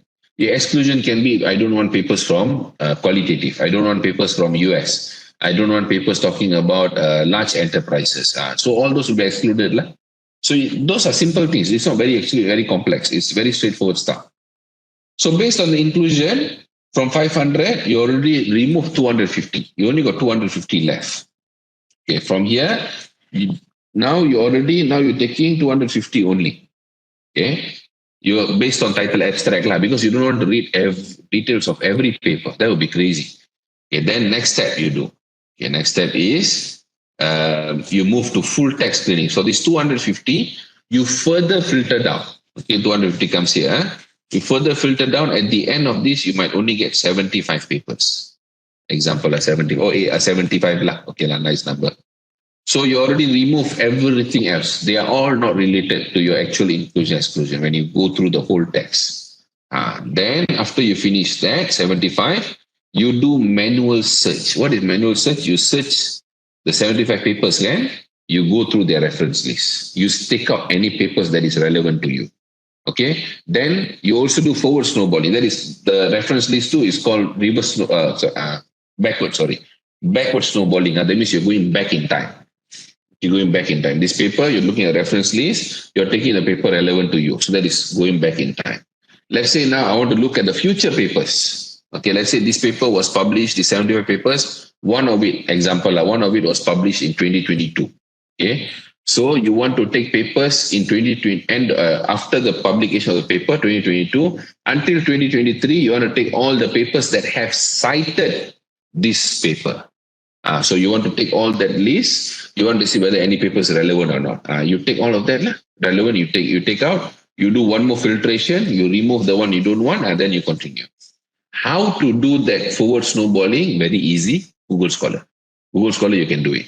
Okay. So before I go to the next step, Hidayah, I had searched articles SLR using Boolean operator at Scopus Emerald Science Direct, but the result not as much as searching at Google Scholar. I'm wondering either I'm using a right method or not. Yes, definitely Google Scholar will give you much more, but Google Scholar, the Boolean is a bit different. When you use n boolean in Google Scholar, it doesn't really work. So you must be very careful. Google Scholar boolean is a bit different. Okay, it's a bit different. When you do Scopus search, you do Web of Science, you don't need to do Emerald, you don't need to do Science Direct. Okay, it's a waste of time. Whatever is in Emerald and Science Direct, the good papers are already in Scopus and Web of Science. So my advice to you, use only Web of Science and Scopus, okay, and Google Scholar would be enough. Okay, you don't need to do anything else. Let's say you're from medical, clinical area, then you need to include PubMed. Okay, PubMed is important. Let's say you're from economics, accounting, business management area, then maybe you need to also include ABDs, okay, Australian indexing. Okay, so that is what I would advise lah. And Google Scholar definitely, most likely, you will get more because Google Scholar has more than 170 million papers. But that 170 million papers, more than that, are actually inclusion of Web of Science papers, Scopus papers, PubMed papers, rubbish papers, scam journals, predatory journals, all of it. Google Scholar indexing is very easy. So that's why you must be very careful. You must also do concurrent indexing. And part of the requirement of your review must be high impact paper. That means I take only, even Google Scholar board, I only take papers indexed in Scopus and Web of Science. I don't take anything else so that you don't end up reading predatory journals. Okay? That is my strategy usually. Okay, next part. Nora Shikin, I'm using bibliometric systematic literature review in my study, which I think is really helpful. Yes, that would be really good. That would be especially find the article Scopus. That is really good. If you can combine bibliometric systematic review, that is really good. We tried that once in entrepreneurship area. Okay, and the acceptance was quite swift. Okay, quite swift. Okay, so I hope I've explained clearly. Then after you have done all that, quality assessment need to be done. What is quality assessment? Quality assessment is basically what you can find the quality assessment based on your previous papers, your literature. See how they normally do quality assessment. Every area is different. So this one is very specific to your own area. Okay, then step number 11, start reviewing all the selected papers and extract similar and differential information. This one is the review part. And then you produce literature matrix. Okay, this is important for you to understand. From this, what you don't understand, you tell me now is the best time. Once this class finish, I won't be revisiting this class probably until end of next year. Okay, so you have to go for full workshop after this if you really want to understand this.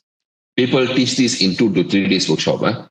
So I'm trying to crunch it down within 2 hours. If you have any questions, this is the best time for you to ask. Okay, so while waiting for the questions, for those who haven't joined our Telegram group yet, we have dedicated a Telegram group just for UITM because I want you guys to be able to join the next class also.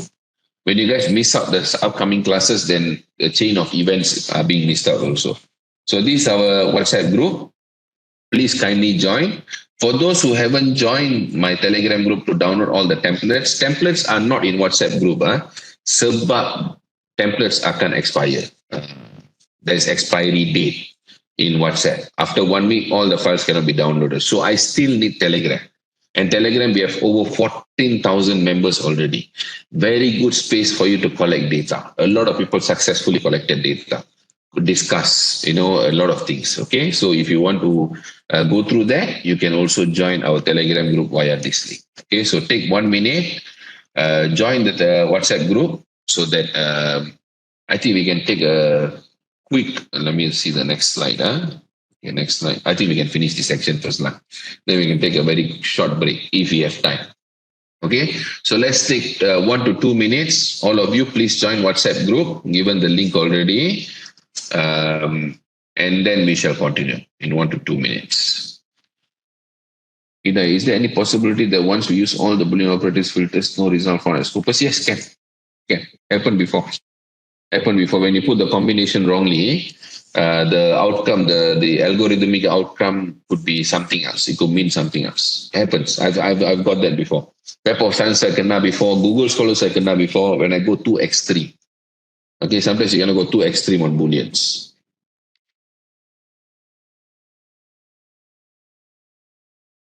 Okay, people are still joining WhatsApp group. Yes, I wouldn't say wrong, tapi yang interpretation of that Boolean in Google Scholar or Scopus or wherever it cannot find the combination right. Sometimes if you put certain keywords, too many keywords together, you cannot find papers with those keywords. Okay. Dr. Azrin, can you share? Okay, tak apa, I'll help you share lah. Yeah, the link never came out right because of the full stop. Tapi tak apa. This is the form for you to register yourself. Please register yourself. I think we have many, so I think we'll take 5 minutes break. I think the registration form too will take time. Okay, so please, all of you, take 5 minutes, register yourself in that form so that I can send notes to all of you. The notes at the end of the day is very, very important. Stay until the end so that you will know AI usage and also what are the notes you're going to get. So stay until the end. Don't go anywhere. Okay, don't go anywhere. Register yourself. Let's take a quick 5 minutes break. Okay, thank you very much. No problem. So I think we can continue very quickly. So I believe all of you that sign up, hopefully. If not, I think towards the end you can sign up also lah. And WhatsApp groups I'll share again towards the end. Okay. So this part is done. I've answered most of the questions as much as I can. So now next part is how do you decide the database? Okay, yang tadi example we had a query. I use Science Direct, I use Emerald, I use Scopus. Actually, if you already use Web of Science Scopus, you don't need to use Science Direct, Emerald, Taylor Francis, Wiley database. All that is a waste of time. Okay, because all of that are already indexed in Scopus and Web of Science. So you can already find it there. So just do it one part only. So example, my papers, I only do Web of Science, Scopus. Even Google Scholar also I don't do, but you can do. Nothing wrong doing Google Scholar. Okay, so remember that very clearly. But let's say your prior papers, all the literature that you see in other systematic review paper that you read, they all use separate certain databases. And then you follow, just follow. Okay, I have a long question, Dr. Haziak. How can I efficiently condense a broad spectrum of literature into a succinct review article, ensuring that it can encapsulates both a summary of previous studies and novel insights for upcoming research, especially given strict page limitation? I often grapple with the dilemma of trimming my perceived essential points. Betul, doctor. That's a very good point, because we have this belief that I hear this most of the time now from supervisors and students. They say, I want to review at least 1,000 papers. No point. You don't need to review 1,000 papers. You just set your inclusion criteria. You do your search. You take the papers only that follows your requirement, that fits into that scope. Okay, the inclusion criteria is actually a scope. Only take those papers. Only review. It's okay, Dr. Azia. That is the only papers you want to focus on, and you take the essential points. Memang it's not easy to write a short review paper. It's a bit tough. Memang it's not easy. Okay, but that is the trick lah. That is the trick of the game lah. Okay, that's why I try to give you as many sample papers as you can, so you can read and understand how they strategize the content. Because the systematic review, the space is already taken mostly by the methodology part itself. All the diagram, you have to put in all the protocol and so on. So the discussion part, that's why I say don't take too many papers. Don't try to be don't be very broad. Systematic reviews objective is to be narrow. Okay, is to be narrow. Mona Abdul Jalil. Okay, if anyone can answer that question, how many LR in order to write, they are already got like ready. They already know already the whole answer. There is no straight answer to that. Okay, my Q1 paper I wrote in under scoping review, I only reviewed 27 papers only. Already got Q1 ready because it's my scope. I've seen papers where they review 150 papers also in Q1. Okay, so it's not necessarily you must say I must have 500 papers, I must have 100 papers, no such thing. Everything comes down to your inclusion criteria and what you want to do. At the stage where we are now, our intellectual stage, we shouldn't even ask how many literature review papers you must have. No. Even if supervisor says that, you can explain to them there is no such thing. Because all comes down to your inclusion, your quality assessment, how many papers are there out there that fits your requirement. Based on that only, you can determine a final number. It can be 10, it can be 50, it can be 20, it can be even 500. But 500 to too much lah. It's too many. 500 is too many. Because You won't be like what Dr. Hazia raised. If you have 500 papers, you cannot write within the scope of a journal. Remember, journal nowadays, they're very strict. They only want to have something between 4,000 to most typically 4,000 to 8,000 words only. Only some will go 10,000, 12,000, 15,000. Very rare. Those journals where they don't give word requirements, they are okay. Okay, but those are already Scopus Q3, Q4 mostly. But if you go to Q2, Q1 onwards, they usually have word requirements. Web of Science usually will have word requirements. So always keep that in mind when you're writing. All right. So now select your databases based on your prior systematic review papers. Select based on that. Okay. And then what I mean by that, see what database they used before. And then always stick to databases that provides high impact research. Examples, Scopus, Web of Science, PubMed, ABDC, and so on. These are all high impact.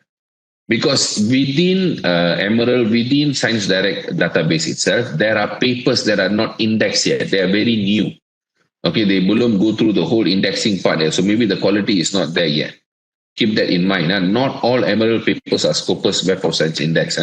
So you want to, so your inclusion can be there. Included in Web of Science and Scopus databases. It can be one of your inclusion criteria. You can. Okay.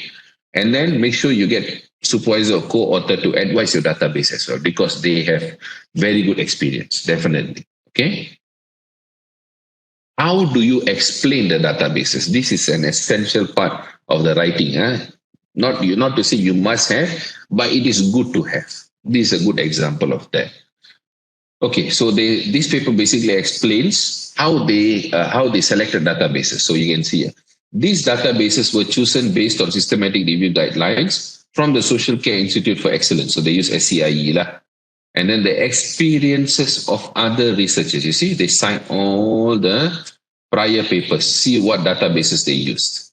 And they also consulted with subject librarians and scoping exercises. But this one you can, if your subject librarians is not so expert yet, then you can focus on your co-authors or other researchers and so on. So this is how you can explain. Okay, before that, Amira, is ERA considered as high impact database? If you ask me, it's subject to personal opinion. If you ask me, it is not. Okay, ERA, I wouldn't call it high impact because there are a lot of predatory journals in ERA. Their filtration process or their indexing process is not that rigid. Okay, so coming back to this is how you design inclusion exclusion criteria.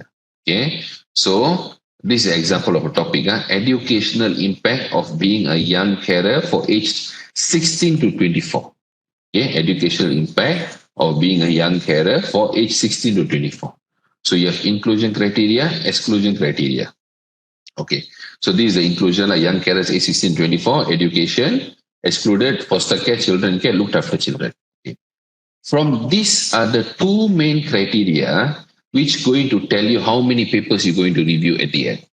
So how to decide that? These are the two formulations, sensitivity, precision. What are those? What is these two things? I've never heard of this before, you might think. Okay. Sensitivity, that means how sensitive are your keywords in getting how many papers you want. Precision is how precise are those keywords. In other words, if the precision is too high, your sensitivity will be very low. They're inversely proportional. That means if you have too little keywords, that means little keywords means you're being very precise. Now, I only want this. I don't want anything else. That means you will get far lesser papers. So if that is your objective, it is okay. But let's say you have a supervisor where they want to explore more. They say, no, I want more papers. Go and find more papers. Then you need to reduce the precision so that you get more sensitivity. So you can increase more keywords. Okay, so how to understand that? You go through this template. I've given you an example. Okay, later you can download and go through. So go through this particular template.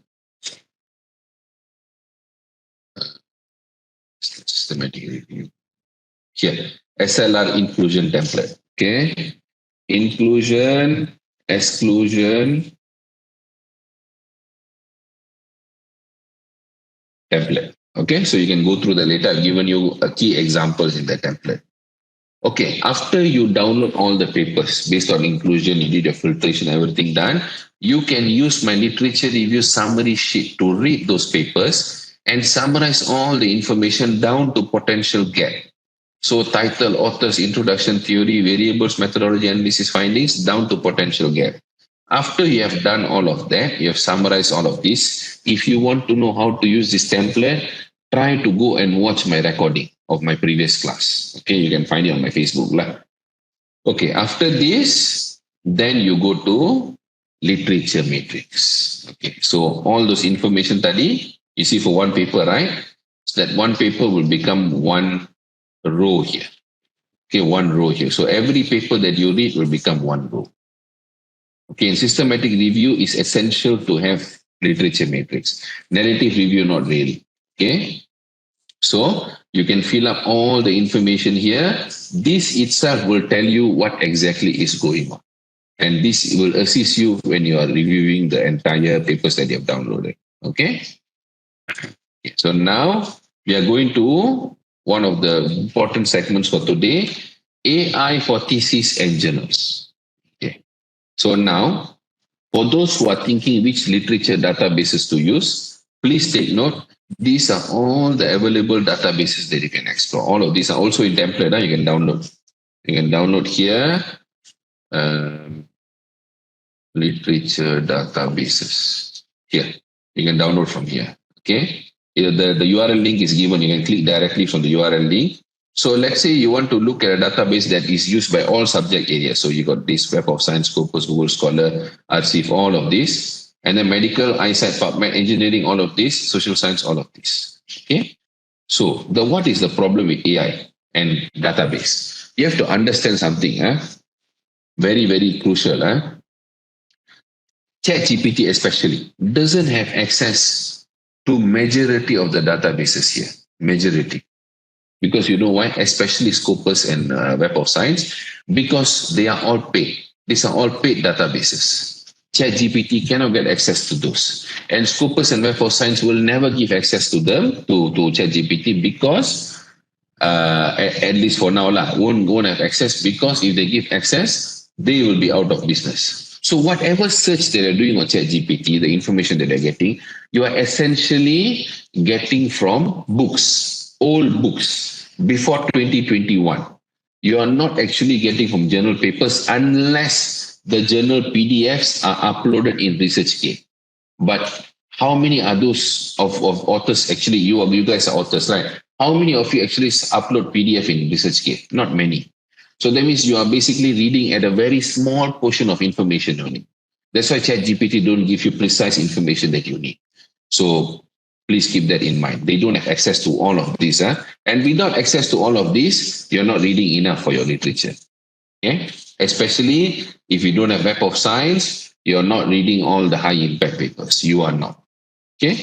So Dr. Hazia, excuse me, Dr. How critical is it to integrate multiple database search engines for systematic review, especially if one isn't proficient in combining search result? Okay, very, very critical, doctor. You must. Minimum Scopus Web of Science must be there. Must be there. Okay? And you must learn how to integrate all of them into your Mendeley or EndNote and so on. That is a process on its own. Okay? All right. So most of the AI software doesn't have, not only ChatGPT, most of the AI software, example, Site AI.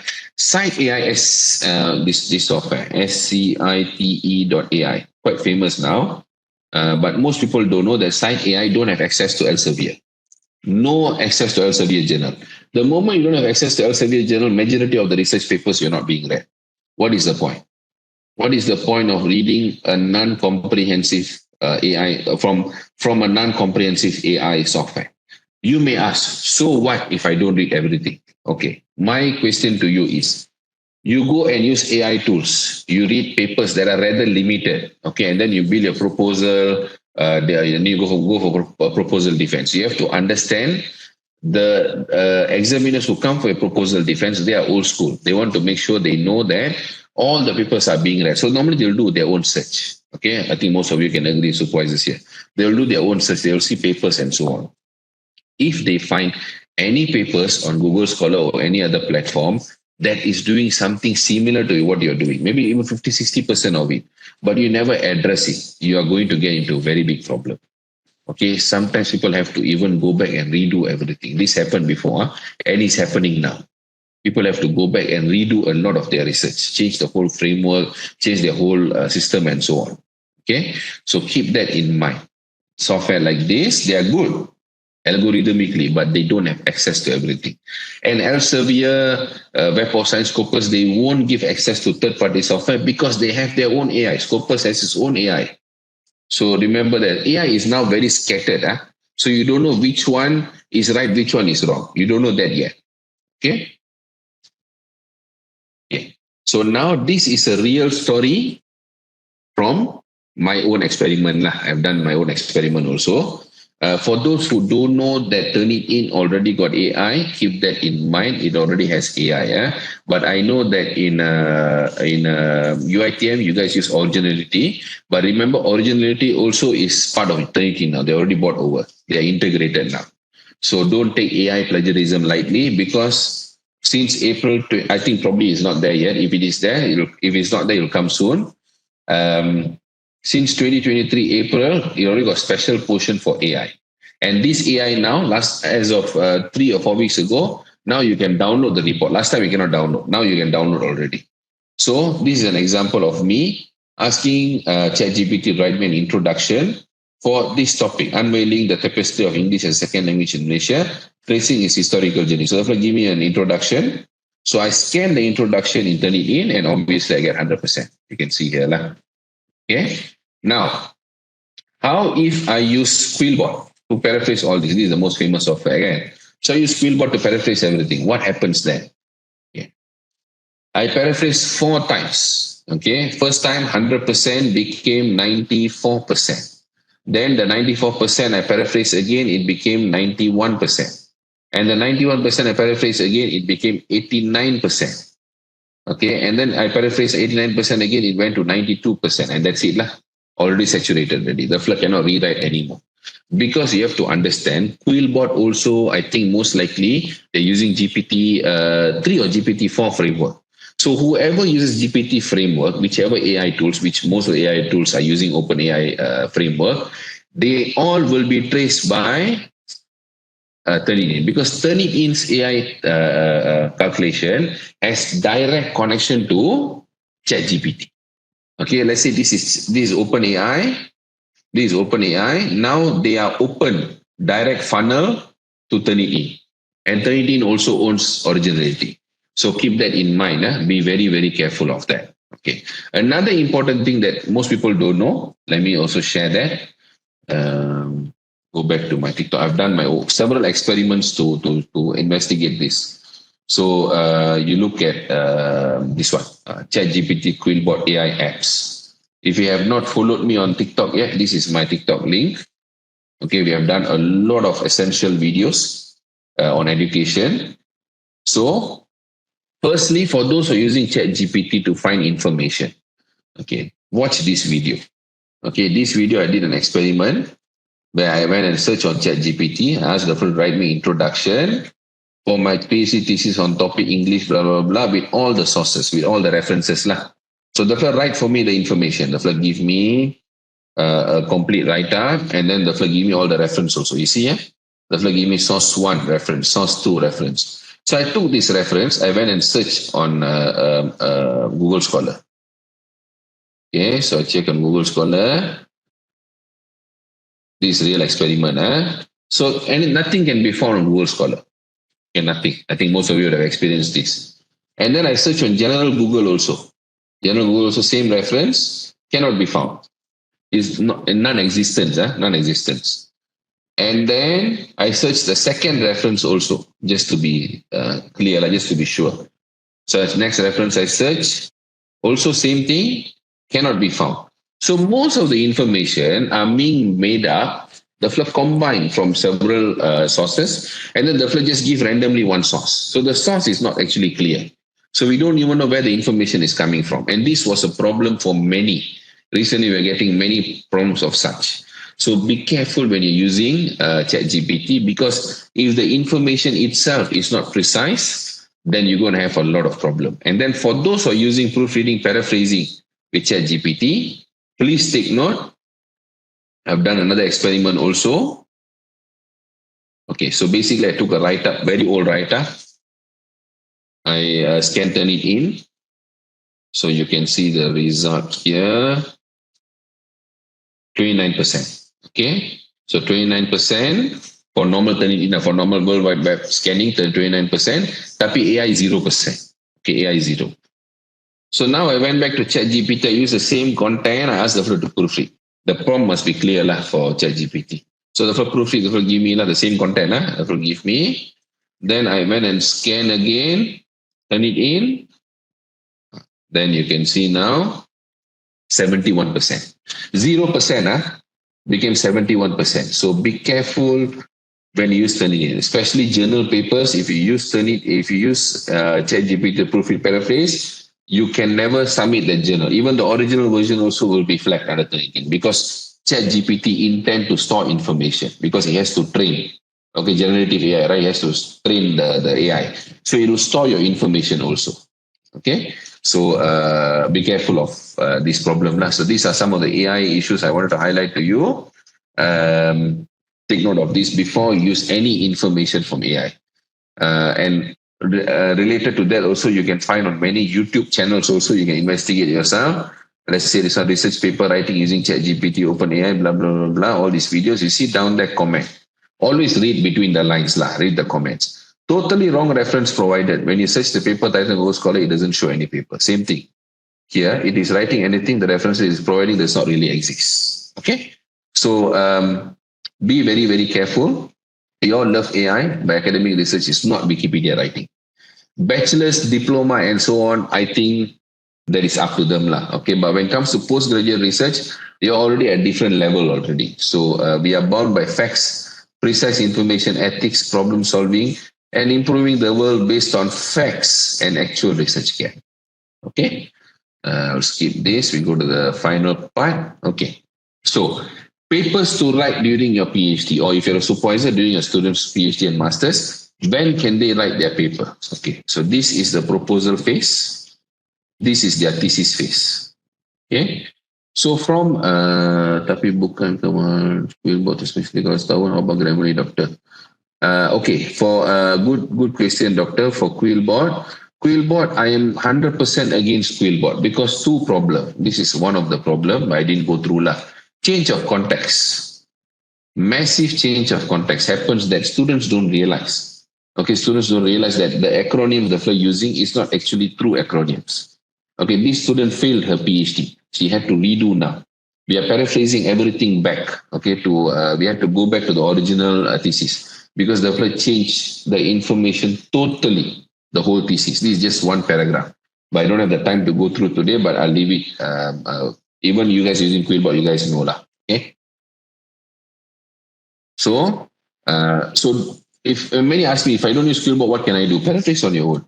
If you don't want to hire someone to paraphrase to improve the writing or to remove plagiarism, I'm not supporting plagiarism, but try to do on your own. Okay, that is what I would advise. Okay, don't trust software. AI is still at very, very early stage. They are not mature yet. They are just, you have to understand, Google, Microsoft, all these people, Amazon, they are just competing with each other. Okay, to release who come first, and so on. OpenAI is owned by Microsoft lah. But is it really mature? I don't think so. It's just a hype that is going on now. Right?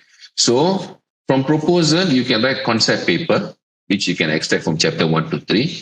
SLR, you can write from your chapter 2, systematic review. Scoping review paper, you can write from the step 1 proposal we spoke about, your 10 pages paper, 10 pages proposal. But this one is a bit tough to write lah. If you want to write, it can be done. Okay, then from the thesis itself, okay, after you finish your analysis and so on, you can write empirical paper, you can write SLR and meta-analysis, you can also write scoping review paper. Okay, so these are the papers that you can essentially write. Okay.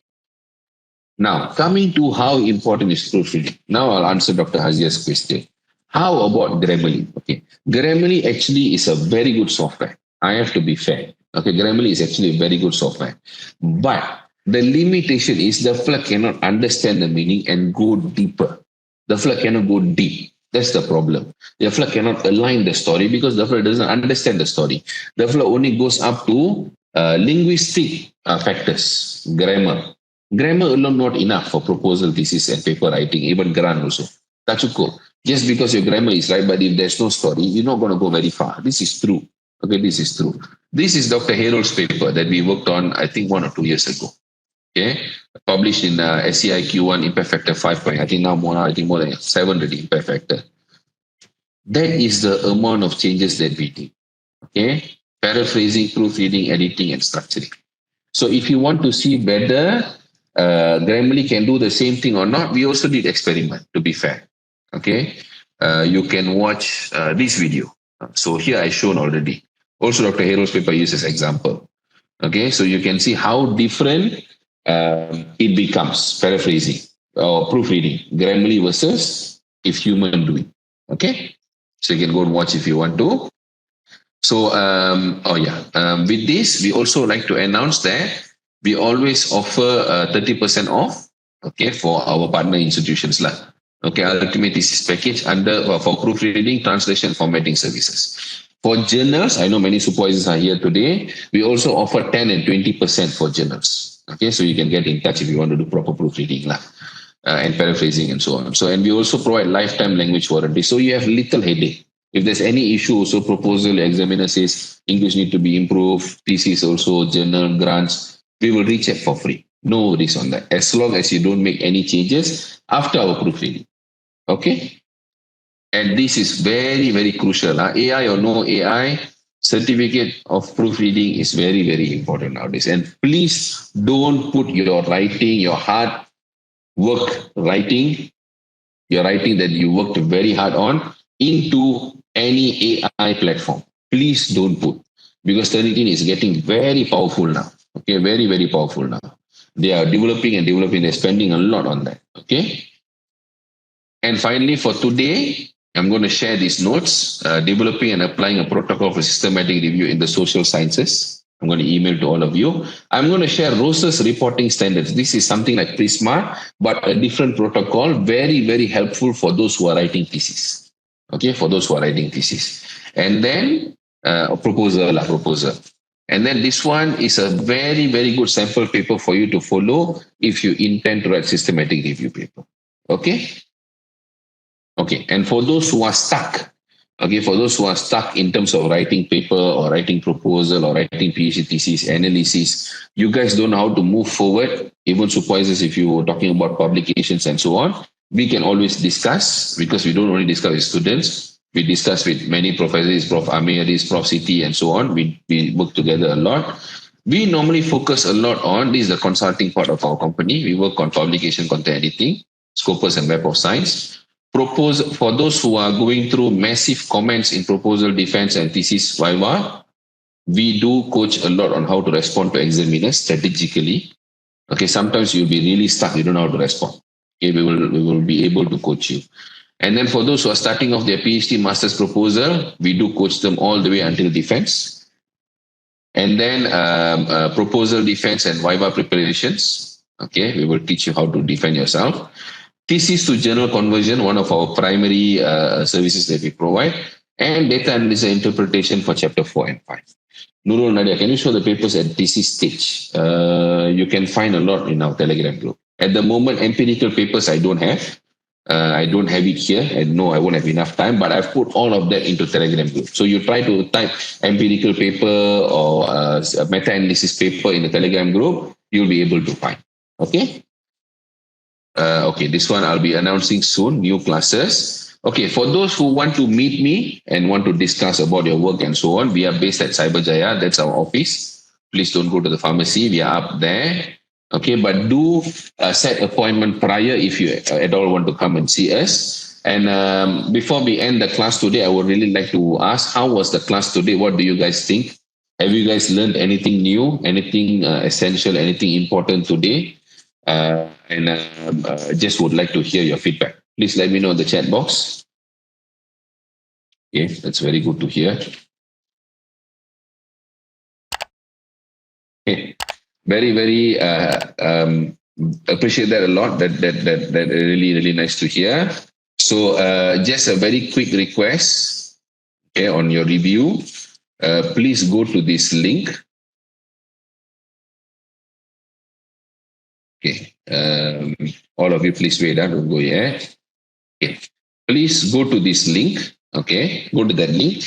I give you opportunity to request for your own Facebook live class. Okay. Let me share the link again. I'm any commenting. Okay. Click this link. Hit 5-star. Make sure you hit 5-star. Don't hit less than 5-star. Hit 5-star. In the comment too, please write down what do you want to learn next? Okay, whether classes for next year or classes on Facebook Live that you want me to organize, click that link. Now is the time for you to request if you want to learn further, because I only give 2 hours, not fair for you guys also. So if you want to learn something more, go into that. Okay, go to that link, this link here, and then hit 5-star. There'll be a comment down there. Write in the comment what you want to learn. Don't give less than 5. Okay, so there are a few comments here. Let me quickly read. Just seminar countless time, just attending today, refresh and gather new inputs. Thank you, Azwati. Thank you everyone for the good feedback.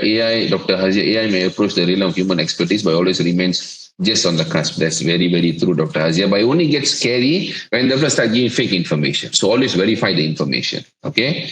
Sharifa, the most important thing that I learned today is about AI training ChatGPT and Quillbot. Yeah. Don't trust people who sell software because they just want to sell software, but they never experiment. That's why we are doing a lot of experimentation. So it's not only waste money is secondary. Money is different story. Okay, where there is time and right mind given, you can earn that money. But what we don't want is putting wrong information into your thesis, proposal, or journal. You don't want that to ever happen. Okay, so with that, thank you very much for your time today. I'm glad that all of you like the class. Thank you, Dr. Noor Fatiha. Back to you. Okay, thank you, Dr. Thava. A wealth of knowledge. So let's give a nice round of virtual applause to Dr. Thava. Thank you very much. Appreciate that.